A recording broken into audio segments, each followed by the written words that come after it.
Moi, Toutankhamon, pharaon adolescent qui est rétabli à Mon dans sa toute-puissance après la trahison de mon frère, je n'ai pu laisser dans cette cour que ce sphinx de calcite. Moi, Taharka, roi nubien, roi tardif des dynasties agonisantes, j'ai construit le kiosque central, dont il ne reste guère qu'un spécimen de la colonnade aux gracieux chapiteaux de papyrus et un bloc d'albâtre qui servit d'autel à l'arche divine. Moi, pharaon devenu anonyme, tellement sont contradictoires les cartouches gravées sur mon socle, j'ai laissé l'image symbolique de tous les pharaons. Cette statue colossale, dressée contre le massif ouest du deuxième pylône, qui serre contre ses jambes la petite figure d'une reine bien-aimée. Et moi, Ramsès II, le grand vieillard des Ramessides, le flambeau de la 19e dynastie, je revendique l'honneur d'avoir achevé, il y a plus de 3000 ans, ce deuxième pylône que vous allez franchir. J'ai placé à son pied la stèle qui raconte la victoire de Kamosé sur les Hyksos, venus de l'Orient. 2 images de moi gardaient la porte du sanctuaire. Seule la statue du sud demeure presque intacte. Mais c'est assez pour garder la mémoire de mon règne légendaire. Pendant 67 ans, j'ai porté la double couronne de Haute et de Basse-Égypte. 3 grandes épouses royales ont partagé ma couche. La 3e était fille du roi hittite, le plus puissant roi d'Asie mineure. Et vous pouvez mesurer là l'immensité de mon empire. Mais pour mesurer ma longévité, sachez qu'après elle, j'épousai encore 4 de mes propres filles, et que le nombre de mes enfants, pour finir, a été de 92 garçons et 106 filles.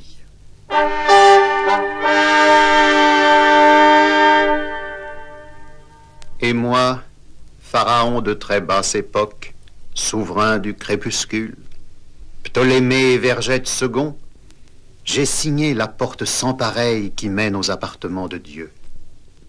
Les vantaux qui la ferment sont en vrai cèdre du Liban, doublés de cuivre d'Asie. Qu'il s'ouvre pour vous ce soir et vous laisse pénétrer au plus secret, au plus grandiose du dédale de Karnak.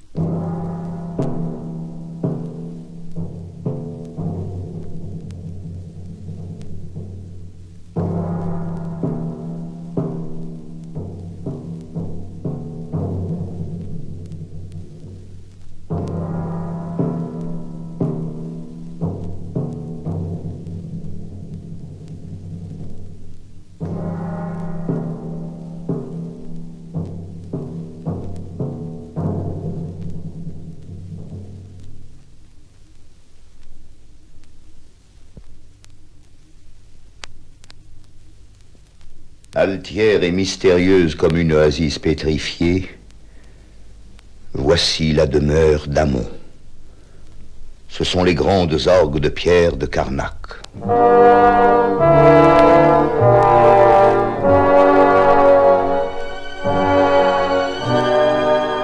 Écoutons un instant les confuses paroles qui semblent s'échapper des murailles, surpeuplées de signatures et de prières. Et rêvons au milieu de cette forêt de symboles.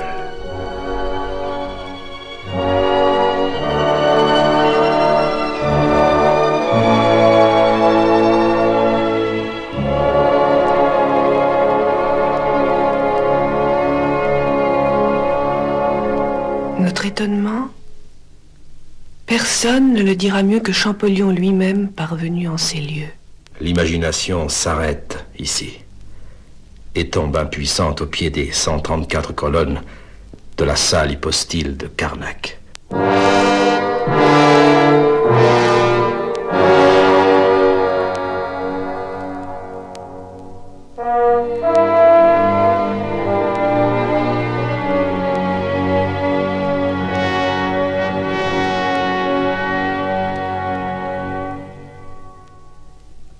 colonnes sont toutes inspirées par les papyrus ombellifères du fleuve, qui ont donné à l'Égypte à la fois sa grâce et son savoir. Mais les unes sont épanouies, c'est-à-dire à chapiteau ouvert, tandis que les autres sont à chapiteau fermé, comme la fleur encore en bouton. La salle hypostyle fut bâtie par Séti Ier, entre les 2e et 3e pylônes, et il fit décorer une grande partie des murs et des colonnes par des reliefs.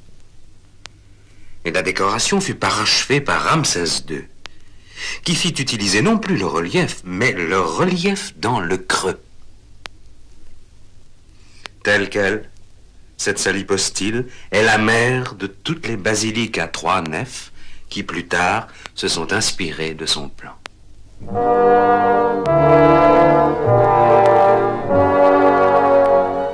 La fonction de cette salle est d'essence à la fois religieuse et impériale. Amon y était réellement présent sous les espèces d'une statue portée sur une barque. Et Pharaon venait s'y régénérer, car c'est en tant que fils d'Amon qu'il régnait sur la haute et la basse Égypte, autrement dit sur l'univers.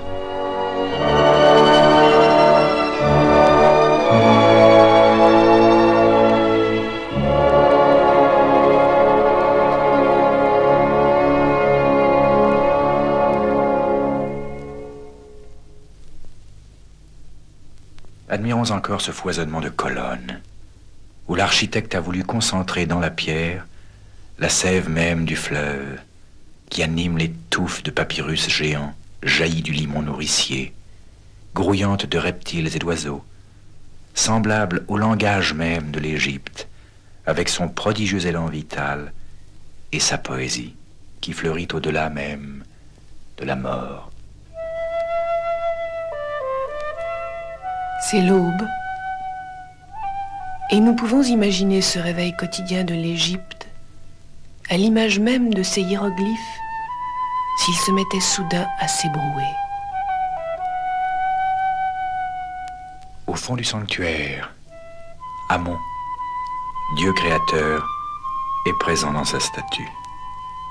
Tout le cérémonial de l'ouverture de la bouche, car la bouche ordonne aux gens et aux choses, lustration, fumigation, onction répétée, attouchement du visage au moyen d'une fourche de silex et d'une herminette, bénédiction de la pâte de bœuf, tous ces rites immanquables ont littéralement incorporé l'âme d'Amon à son réceptacle de bois sculpté. Pharaon est venu ce matin pour la sublime confrontation. Il s'est purifié dans les eaux du lac sacré. Il vient procéder au lever de Dieu avec l'assistance de tout son clergé. Car Dieu repose encore, comme chaque nuit, dans son tabernacle, chaque soir scellé.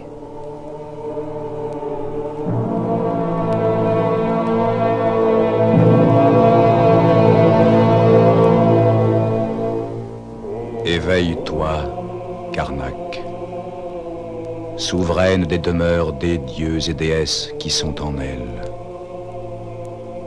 Éveillez-vous, dieux et déesses, dans la beauté d'un jeune jour. Éveille-toi en paix, Amon, seigneur de Karnak. Le lien est rompu, le sceau est délié, les deux portes du ciel s'ouvrent, les deux portes de la terre sont écloses. Salut à toi, Amon, seigneur de Thèbes, parure des dieux, maître de la terreur et maître de l'apaisement. Amon, roi du ciel, créateur des astres. Tu as ouvert les horizons et fait naître tous les dieux. Je te vénère, Amon. Taureau de ta mère, créateur des multitudes, roi des dieux, souverain des hautes plumes, toi, le grand épervier, toi, qui donnes souffle à toute chose et mets en joie la poitrine des hommes, Ô Amon, donne-moi la force et la joie. Je te fais offrande des 3 bandelettes, Seigneur, afin que, vêtu de toute puissance, tu veilles jusqu'à ce soir, et que tu donnes vie, force et santé à ton fils Pharaon, roi du sud et du nord, chef de tous les vivants à jamais. Voici la bandelette blanche. Pour que brille la lumière qui est le regard de ton œil. Voici la bandelette verte. Pour que les eaux nourricières fassent tout reverdir et refleurir.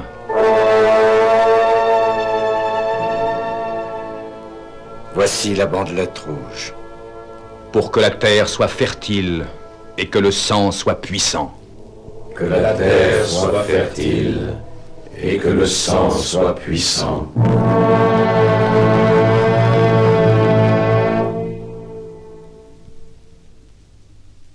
Les incantations de Pharaon sont terminées. Le cérémonial va se poursuivre tout le jour autour de la statue réveillée, avec le concours d'une armée de prêtres.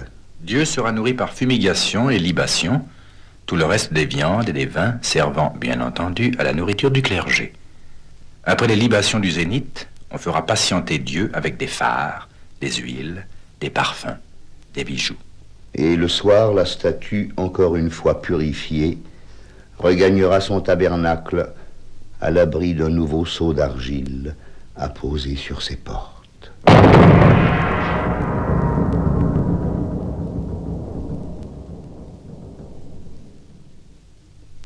Maintenant, Dieu repose. Il faut quitter le sanctuaire. Le soleil a disparu derrière la montagne thébaine. Amon a disparu dans la nuit avec le soleil. Parti une fois de plus pour cette croisière noire qui est comme l'apprentissage de la mort.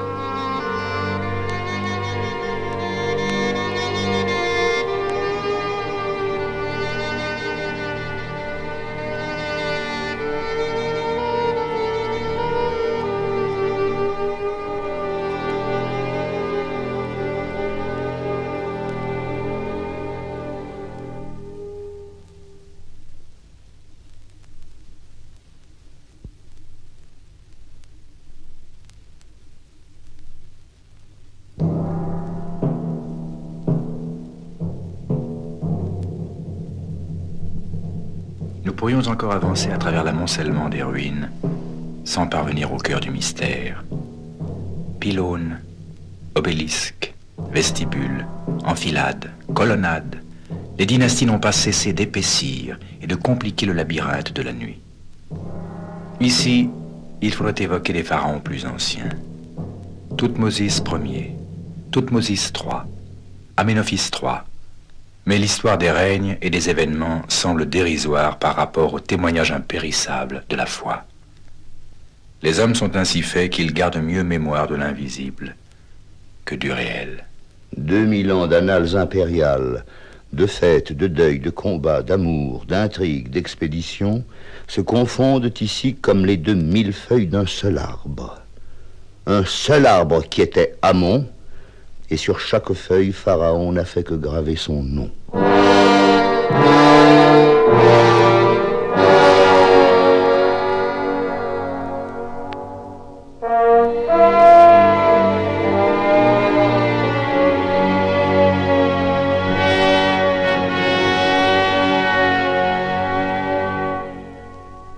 C'est ici, dans un recoin de cette cour, que les archéologues connurent leur plus belle fête quand fut mise à jour ce qu'on appelle la cachette de Karnak.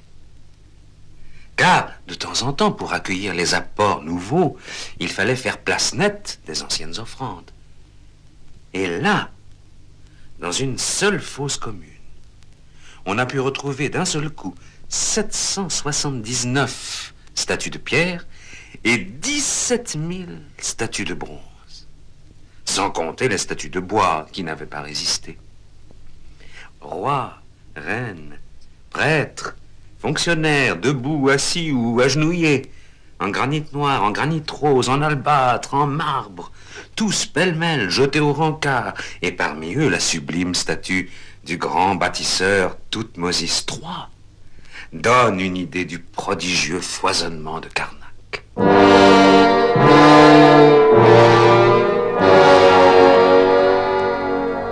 Notre voyage au cœur de la nuit va déboucher sous les étoiles.